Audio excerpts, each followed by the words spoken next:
안녕하세요 여러분. 비트코인 그래프만 보면 심장이 쿵쾅거리고 상승장 알림음이 들리면 갑자기 기분이 좋아져요. 그런데 떨어질 땐 아무 일도 손에 잡히지 않고 하루 종일 시세창만 들여다봐요. 혹시 이런 패턴 익숙하지 않으신가요? 시세를 확인하지 않으면 마음이 불안하고 일상생활에 집중하기가 어렵다는 생각이 반복된다면 이미 비트코인 중독의 단계일 수 있어요. 오늘은 비트코인과 같은 고위험 고변동 자산에 반복적으로 몰입하게 되는 뇌의 중독 회로 작동 원리와 그 불안의 고리를 끊어내는 방법을 함께 알아보려고 해요. 끝까지 시청해주세요.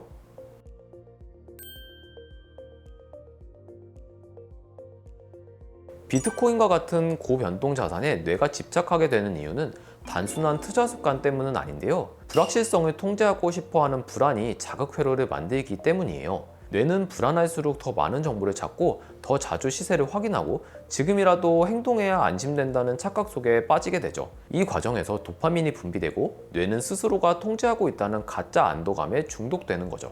하지만 코인의 시세가 떨어지는 순간 그 착각은 깨지고 불안은 폭발하죠.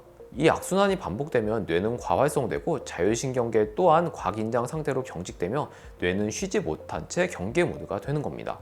이럴 땐 단순히 앱을 지우는 것만이 해답이 아닙니다. 그렇다면 어떻게 이 코인 모드의 뇌를 회복시킬 수 있을까요?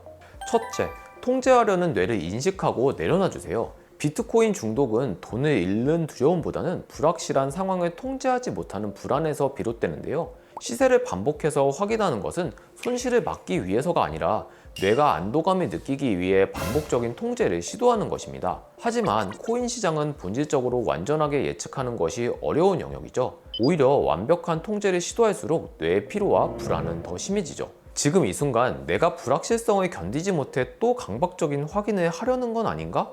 스스로에게 물어보세요. 불확실성을 있는 그대로 받아들이는 것이 회복의 첫걸음입니다.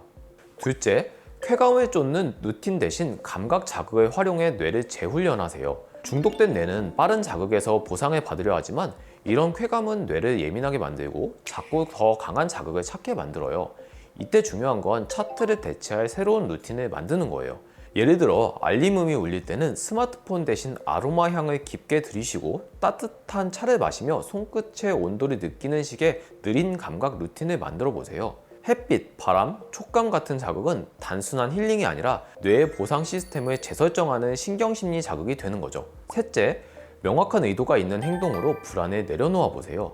코인에 중독된 뇌는 끊임없이 시세가 떨어질 것 같아, 지금 사야 할까? 이대로 두면 손해보는 건 아닐까? 와 같은 생각들을 하게 되죠. 하지만 이 예측은 통제를 가장한 불안일 뿐이죠. 이럴 때는 생각을 멈추고 즉시 몸을 움직이는 간단한 루틴을 만들면 좋아요. 예를 들어 떨어질 것 같다 라는 불안이 올라오면 손목에 위치한 뇌관혈을 누르거나 자리에서 일어나 크게 호흡을 10초 정도 하는 식의 행동으로 전환해 주세요. 이렇게 예측 중심의 반응을 행동 중심의 의식적인 습관으로 바꾸는 것이 필요해요. 비트코인 중독은 뇌가 과도한 자극과 불안에 노출되며 생긴 복합적인 문제예요. 한음에서는 뇌파검사, 자율신경검사 및 심리설문지를 통해 교감신경의 과항진과 뇌의 피로 정도를 객관적으로 확인하고 주관적 불편감을 체크하고 있어요. 이후 과열된 뇌를 진정시키며 감정과 신체의 순환을 되돌려드리기 위한 침, 뜸, 한약치료를 진행해드려요. 또한 상담치료와 이완법을 병행해 뇌의 보상 시스템을 재훈련할 수 있도록 도와드려요. 단기 수익이 아닌 안정감에서도 보상을 느끼는 뇌로 회복시키는 것이 치료의 핵심이에요. 코인의 가격은 오를 수도 내릴 수도 있지만 여러분의 마음은 그렇게 흔들리지 않아야 합니다. 한음이 그 회복의 과정을 함께 하겠습니다. 감사합니다. 한음 한방 신경정신과였습니다.